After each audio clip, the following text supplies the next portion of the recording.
Hello, dear beloveds. I am delighted to be back here with you again today. Lots and lots of glorious mini masterclasses happening. And of course, that's because we are in the phase of calling in the next group of third level priestesses. And, because I love talking about this stuff, and it's absolutely my job, my task to help you understand what it is to be a priestess in the new paradigm, and what it is to walk this uncompromising path. And so today I wanted to break down this idea of the non-local, because I talk about the priestesses of the third level being priestesses of non-local intuition or non-local consciousness. But that idea may not be one that you are familiar with, because most of us do not understand that there's not just one kind of intuition, but there are intuitions. And the different frequencies of intuition, if you like, are able to give us access to different types of information. Now, my task is to train women who are priestesses of non-local intuition, because to me that is the highest form of intuition that bypasses all duality, all polarity, and overcomes separation, so that we are using or utilizing our intuition to guide us back to the truth of what we are, which is one with the one mind. So I'm going to break that down a little bit for you, because intuition is the gateway to all of the work that I share, and non-local intuition is perhaps not very well understood. So we'll start with that, and then I will take you into understanding of how this applies to the work of the new paradigm priestess, and how we can be of service through our non-locality. So non-local is an idea from quantum physics, which is that objects that are, or particles that are not in any similar time-space location can still be in communication. So their communication is acausal. It isn't happening because they are together and they pick up the phone or whatever it is. These particles are communicating across time and space, no matter how far apart they are, acausally, and there's no requirement of there being physical time and space proximity. So when we look at this in terms of intuition, non-local intuition is the connection to information that cannot be known through forgotten knowledge or through energetic sensitivity. Just because I'm in proximity to your field and my field's communicating with your field, I can pick up information. That's being energetically sensitive, which is part of our biological or local forms of intuition. So we're talking about a form of intuition that is built on the inherent interconnectedness of all consciousness. And we're really dealing in consciousness alone. We're not dealing in the biological local idea of intuition at all, which is what most people are talking about when they talk about intuition. They're talking about gut instinct, they're talking about energetic sensitivity, being empathic, highly sensitive, the ways that we pick up information from one another through proximity. Non-locality is what explains the idea of consciousness in such a powerful way for me, that we are inherently interconnected by a field, a matrix, a web, whatever you want to perceive it as. And that web or matrix is one. It is one consciousness. It is one mind. It is the God mind. And we are part of that. We are not separate from it. We're not less than. We are part of it. We are integral to it. It exists as us and we exist as it. So whatever we are holding within us, we are contributing to this field. And what we learn as priestesses of non-local intuition or non-local consciousness is how to communicate with this field in order to, which is us, so it's really communicating with ourselves, but at that higher order thinking, higher order intelligence, which is what intuitive intelligence is, so that we may access information non-locally and acausally to support the move from fear to love of our clients. And that is the primary focus of our work, is to move people from fear to love. Now, the idea is very interesting to me, that this is an uncompromising path, because what non-locality is asking of us is that we are not buying into the belief of separation.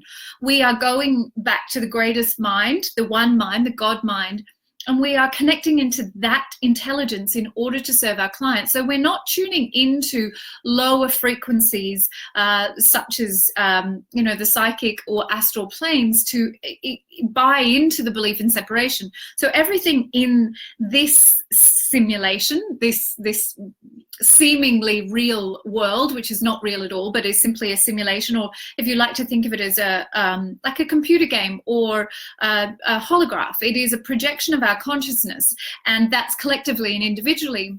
And we are changing things within this dream, which is another way to think about the simulation, through the direction of our consciousness. So we understand once again why non-local intuition is so vital to be able to master, because that is how we are truly shaping our lives.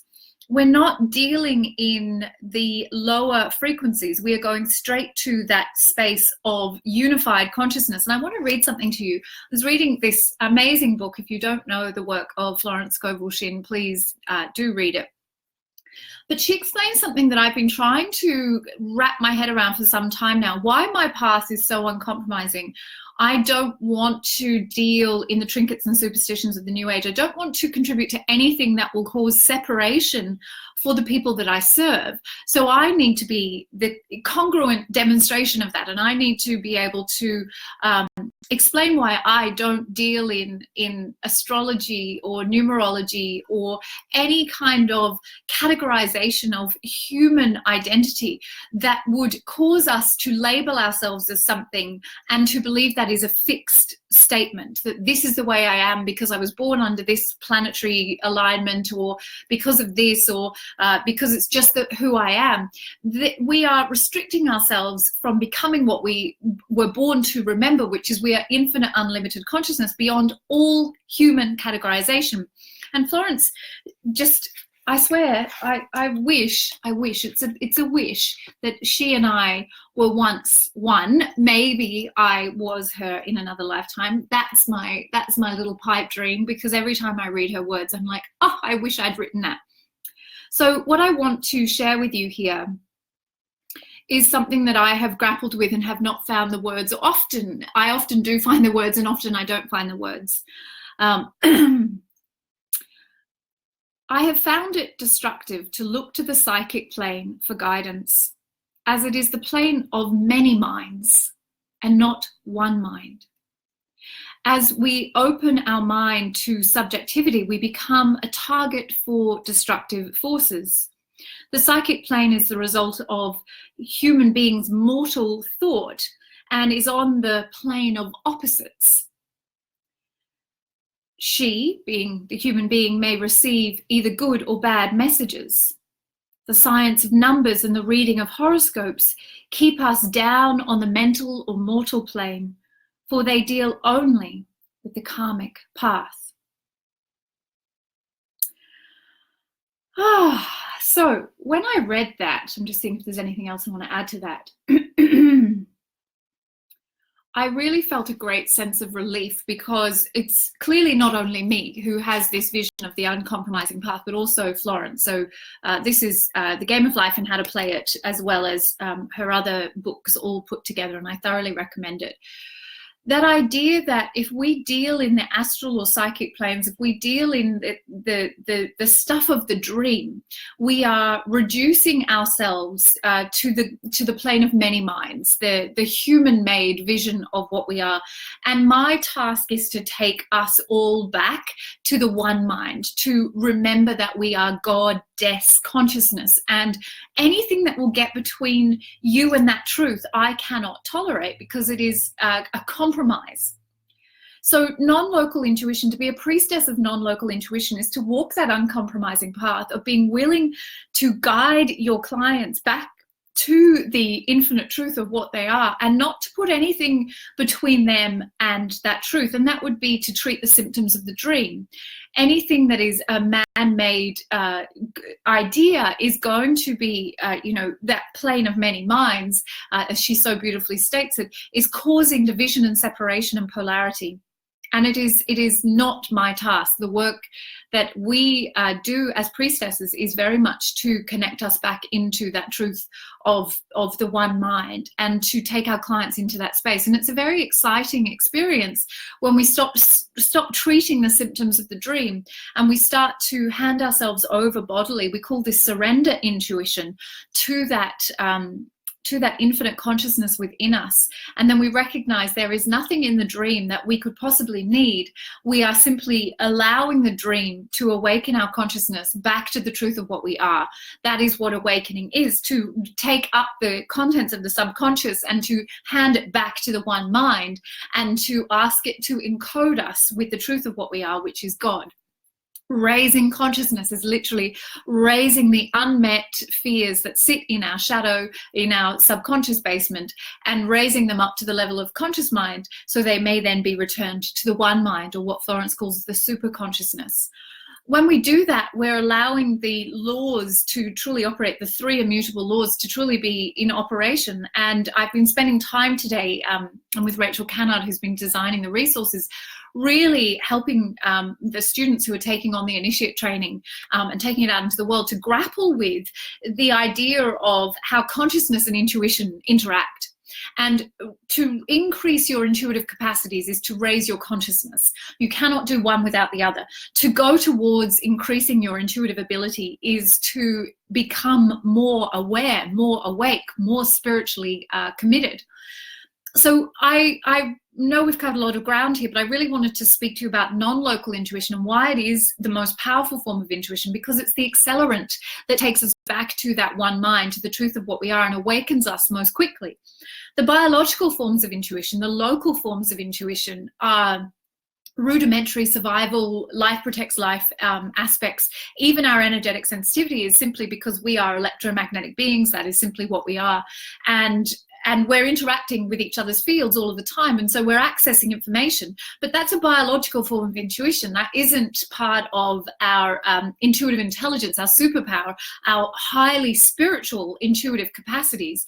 That's where we start to connect into this one mind through the faculties of the heart brain, and move out into a much more profound, acausal, non-local, non-Newtonian physics kind of intuition. And it's such a privilege to watch the women who walk the path of the third level spend a year learning how to walk that path and to serve their clients from that space, rather than from the space of treating the symptoms of the dream or trying to work things out through their implicit knowledge or even their energetic sensitivity of how best to serve their clients. These are very, very different kinds of intuition, and most of us are not aware that there are the multifaceted faces to intuition, and that in fact it's intuitive intelligence, the connection to non-local intuition, that we want to be accessing in order to serve our clients.